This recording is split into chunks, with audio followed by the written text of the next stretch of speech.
A mystery that cannot be explained. An enigma that defies reason. A surprising and unexpected answer. To encounter such a mystery firsthand may change your life forever. Face to face with the greatest riddles of the ages, the world's most profound mysteries reach out and touch your life in ways you never imagined possible.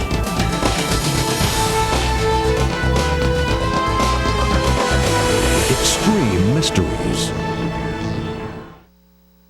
The tiny nation of Israel, centuries old as a people, but barely 2 decades old as a modern nation, somehow managed to achieve one of the most stunning military victories of all time in 1967. Over a period of just 6 days, Israel fought on 3 fronts and overcame enemy forces that outnumbered them 2-1.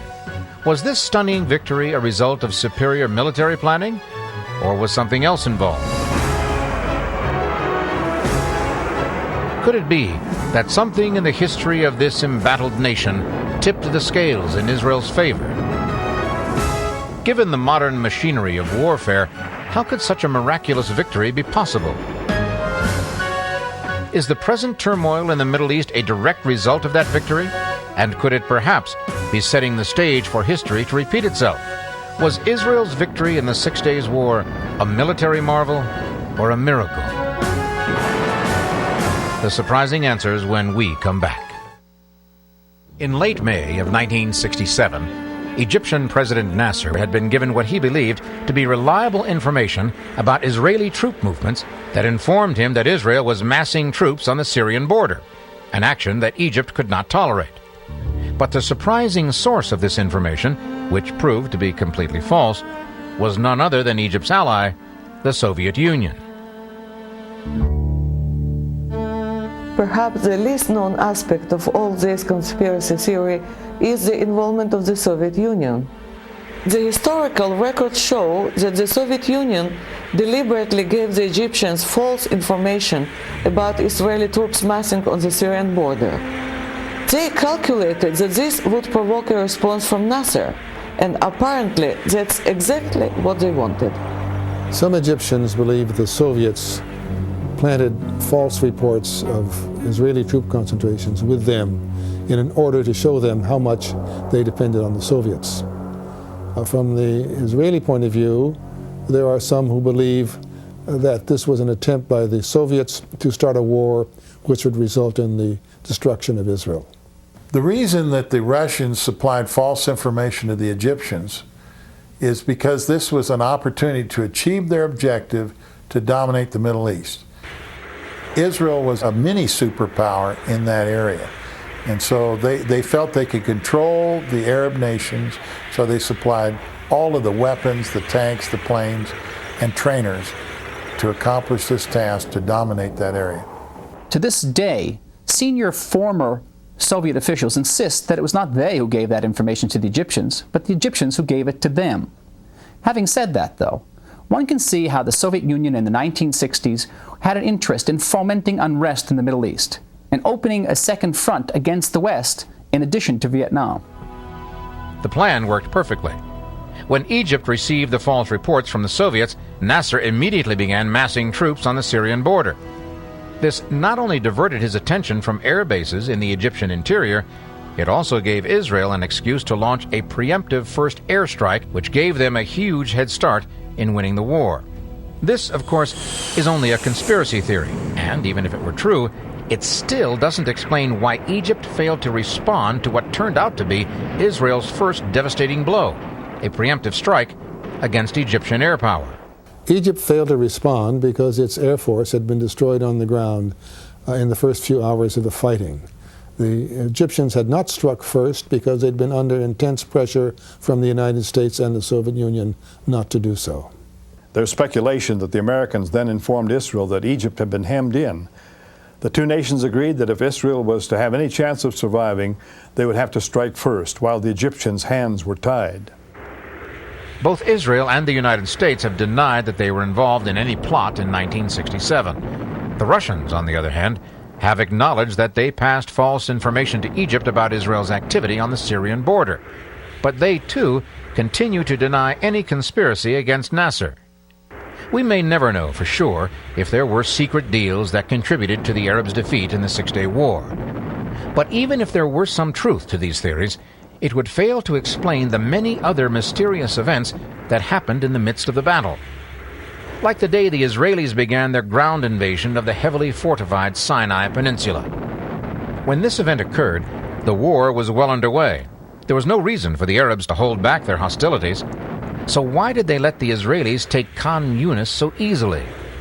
As the Israeli tanks moved into the Sinai Peninsula, the Egyptians seemed to be playing right into their hands. For example, there are accounts of the Egyptian tanks fleeing without being hit or firing around. Even stranger were the unexplained desertions of surface-to-air missile bases.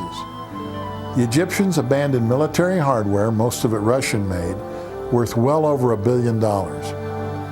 Even complex radar guidance equipment had been left in operational order. It's not unusual for troops to retreat in the face of an advancing army.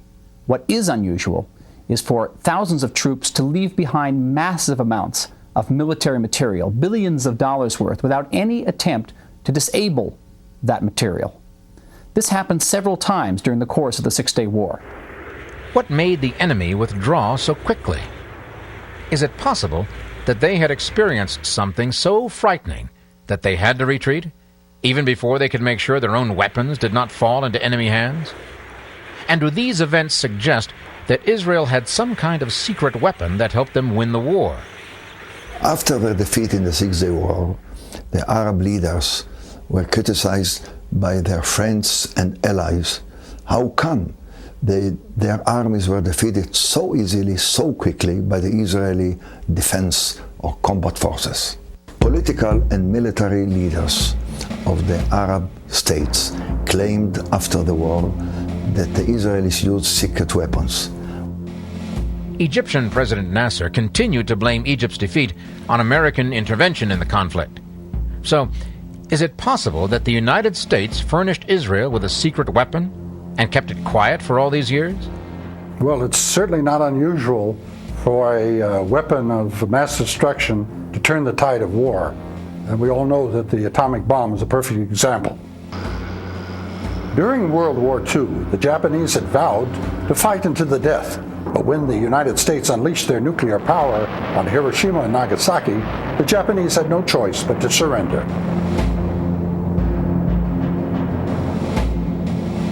Of course, when the United States dropped the atomic bomb, it was no longer a secret, and it proved that the United States not only had it, but was ready to use it. But what kind of secret weapon could Israel have unleashed in complete silence upon the Arabs? If such a thing were possible, it wouldn't be the first time in the history of this embattled nation. The biblical writings are filled with many battles, battles that in the main the Israelites won. They won them not because they were more numerous than their enemies, not because they were stronger than their enemies, but because they had a very important secret weapon, the Ark of the Covenant. To the Israelites, this was the dwelling place of God. Perhaps the best-known example of the Ark's power in battle comes to us from the book of Joshua and the conquest of Jericho. The Lord told Joshua to have his soldiers march around the city for 6 days and to carry the Ark of the Covenant before them. On the seventh day, they marched around the city again. But this time, the priests blew the ram's horns, and the walls of Jericho, as we all know, came tumbling down.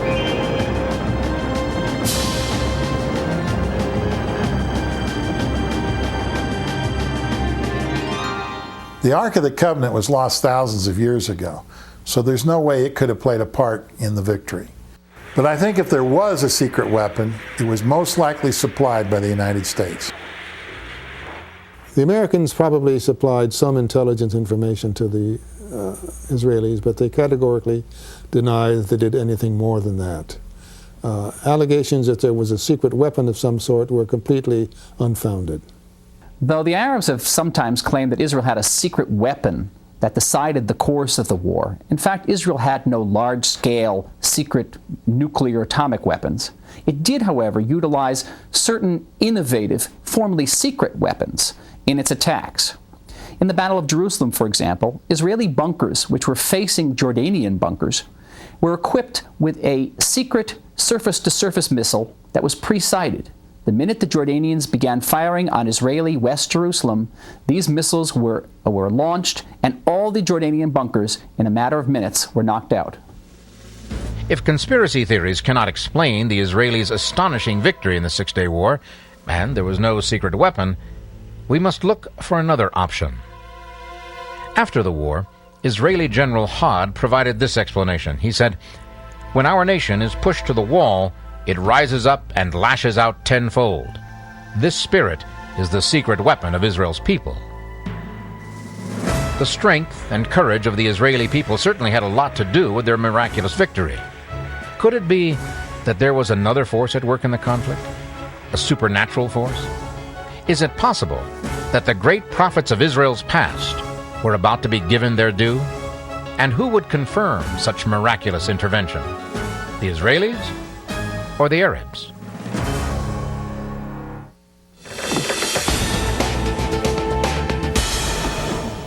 For thousands of years, the Jewish people have been scattered among the often hostile nations of the world. Yet a common hope and a common heritage held them together, even though the faith and stamina of the Jewish people were tested to the breaking point and beyond. Perhaps because of this, the collective spirit and resolve of the Israelis has been hardened into iron, making them one of the fiercest warriors on earth. Does this explain how they overcame tremendous odds to win the Six-Day War? Perhaps, but there may also be another explanation. I'm convinced that there was divine intervention in the Six-Day War. When you compare the two armies and see the size of the number of soldiers as well as the buildup of machinery, you know that it couldn't have possibly happened without some outside help. Israel was one nation against a sea of Arab states. It certainly looked as if we would lose, hands down, and cease being a nation amongst nations. When we won, and especially when we liberated the holy city of Jerusalem, there was no question in our minds that this was a war, a victory designed by God. There are several events that took place during the Six-Day War that are very difficult to explain. They seem to be in the area of the supernatural rather than the natural. They always seem to be working in favor of Israel.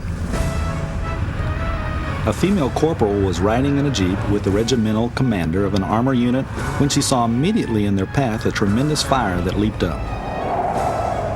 The commander could see nothing, and the girl, thinking his sand goggles were covered with dust, yelled to him to swerve aside.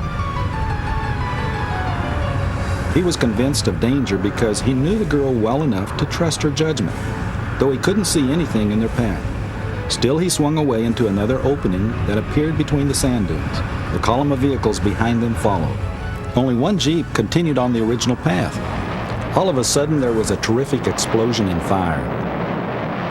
The Jeep that had stayed on the road had driven straight into an Egyptian minefield. Is this just a fortuitous example of the desert sand playing tricks on someone's eyes? Or did the corporal actually see a vision that warned her of the danger ahead? More importantly, why was this war filled with so many examples of unexplained events that worked in Israel's favor? Another great miracle happened in Sinai when an Israeli soldier which lost his unit was alone in the area, suddenly saw a unit of Egyptians, military unit of thousands of Egyptians. And suddenly when they saw him, they lifted their hands up.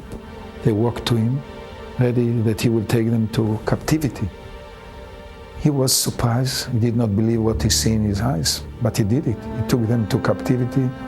They walked after him, and he walked to the main unit that he lost. When he came to his unit, the unit was shocked.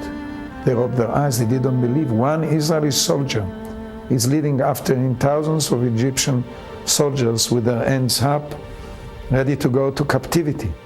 So they took them to captivity and immediately made the research with the Egyptian officers. What happened to you? How you gave up for one Israeli soldier. And they answered, he was not alone. Together with him were thousands of angels, each one of them with a gun in his hands, ready to shoot us. And they said, we are ready to fight against Israeli soldiers. We are not ready to fight against the angels of God. When you compare the two armies and see the size of the number of soldiers as well as the buildup of machinery, you know that it couldn't have possibly happened without some outside help. Well, if we look into the scripture, we find that Elisha also was surrounded by the enemy at one time. His servant said, what are we going to do? He said, Lord, open up his eyes. Suddenly his eyes were opened up to supernatural beings. And the same is true in this war as well. The story goes that the Egyptians were coming up onto the southern border of Israel when a hand actually came out of the sky. And as a result, they were fearful and they fled. And that was a story that has come out from the Egyptians, who said there was something that happened supernaturally. All these stories is not mystical stories for books. This is a reality in the life of Israel. The Six-Day War was filled with bloody battles over the land that both sides claim as their own. When the conflict began, Syria controlled the Golan Heights, and Egypt had the Sinai Peninsula, including the Gaza Strip. By the end of the war, all that had changed. That's what makes our next story all the more mysterious. Since 1948, Jerusalem, the center of the Jewish faith and holy to Christianity and Islam, has been a divided city. Israel controlled the western half of the city, and Jordan retained control of the eastern half, which was the old city. On June 5th, 6th, and 7th, there had been fierce fighting all around the eastern flank of the old city. But on the morning of June the 7th, the third day of the war, the Jordanian guns fell silent. General Uzi Narkis of the Israeli Defense Force was leading the charge on the city. He tells us that on the fourth day, some kind of an airy calm came over the city. At the beginning, he thought that it was some kind of a trap. But the scouts told him that the city was in fact empty. The Jordanian army had left the night before, leaving all the equipment behind. And without even shooting one bullet, the Israelis were able to enter into the city, taking the Temple Mount and reaching the Western Wall. When Israeli soldiers rolled into the old city of Jerusalem, they couldn't believe their eyes. There before them was the Wailing Wall, the only remaining wall of the ancient Second Temple that had survived the region's punishing history. In 1948, the Arabs had sealed off the old city. The Jews had been unable to come to this place, the most important place in the world to these people. Here they could give thanks and pray to the God that had watched over them for so many thousands of years. Not all Israeli soldiers believed this. Some had little or no religious conviction in their hearts. But even the unbelievers realized something significant had happened. Was there a special significance in Israel's miraculous conquest of these large tracts of land, the same land that ancient writings promised to Abraham's descendants? And was Bible prophecy fulfilled when Israel took possession of Jerusalem? The most important factor of the Six-Day War was the fact that Jerusalem was united. Jerusalem has been overrun 20 times, but it was never divided until 1948. And many of the prophets talked about the unification of Jerusalem, which happened in the Six-Day War. The fact that Israel regained much of the Promised Land as a result of the Six-Day War is significant, especially in terms of the fulfillment of ancient Bible prophecies. These writings tell us that the Jews would be scattered throughout the world on 3 separate occasions. They also predicted that each time the Jews would return to Jerusalem. Well, 2 of the 3 returns came to pass in biblical times, but it's the third occasion that's most significant, and that began with Israel's reclaiming of Jerusalem in the Six-Day War. Many Bible scholars believe that when the Israelis rolled into Jerusalem on June the 11th, it marked the beginning of the end times on earth. Now, in Bible prophecy, the end times refers to a period of cataclysmic natural disasters, famine, and war that would precede the end of the world. These events will lead up to one final conflict one horrific battle, Armageddon. Is the present return of Israel the beginning of the last and ultimate regathering of the Jews in Jerusalem? Is it one more link in a long chain of events that will prepare the way for the end times? For many, the most immediate concern is the effect that the continuing unrest in the Middle East is having on the nations of the world, especially Russia. Recent events indicate that the sleeping Cold War giant has been awakened and is clearly jockeying for a position of authority in the Middle East today. One of the reasons that Russia is interested in the Middle East is because of oil. The majority of the world's oil reserves are found there. In order to maintain itself as a world power, Russia wants to control that supply. The next logical step, of course, is that when the stability of the Middle East oil reserves are threatened, the world will react. We don't need to look any further than the Gulf War to see how true this is. The long-term volatility of the situation in the Middle East means that war is always possible. And with the current turmoil that's brewing between the Israelis and the Palestinians, it seems closer than ever. If a full-scale war were to erupt, the United States would undoubtedly take Israel's side. But what about Russia? Would they take the same side they chose during the Six-Day War and come to the aid of the Arabs? And if a conflict erupts between nations that possess nuclear weapons, might we witness the destruction of the world as we now know it? In other words, the apocalypse? When the Cold War ended and the Soviet bloc splintered, it didn't take long for its influence in the Middle East to recede. Then in the early 1990s, Russia decided to return to its traditional stance in the Middle East, pursuing an independent policy. In many cases, this involved supporting regimes that were regarded as rogue states by America. In other words, Russia's allies in the region became America's enemies. With this type of foreign policy in place, there is little doubt that Russia would indeed take up arms against the nation of Israel and its Cold War enemy, the United States. But could this really lead to the apocalypse? The Bible says yes. 2,600 years ago, the prophet Ezekiel wrote of an invasion against Israel by an army from the far north. Ezekiel chapter 38 says that Gog and many nations with it will advance upon Israel. It will be a great horde, a mighty army, and they will be like a cloud that covers the land. Now, the interesting thing about all this is that the leader of the enemy is identified in the prophecy as the Prince of Rosh. It doesn't take much of a leap to see that the word Rosh is Russia. Interestingly enough, the Encarta-Desk Encyclopedia lists the word Gog as a synonym for giant. And if we look at a world map, we see that to the far north of Israel, one of the giants that remains is Russia. In recent years, attempts to bring lasting peace to the Middle East have continued, but more often than not, they crumble under the weight of the ancient conflict. On the other hand, Bible scholars argue that more and more of the ancient prophecies concerning Israel are being fulfilled. Does this mean that the Bible gives us a reliable roadmap for what to expect next in the region? And if it does, are we really headed for a battle the likes of which the world has never seen? Since its miraculous victory in the Six-Day War, Israel has maintained a tenuous hold over the ancient city on a hill. In fact, much of the land that the Israelis fought for during the conflict remains under their control. Will the battle between Jew and Arab continue to be waged in the streets of this holy place? Or will it eventually spread until all the nations of the world are locked in a fight to the finish?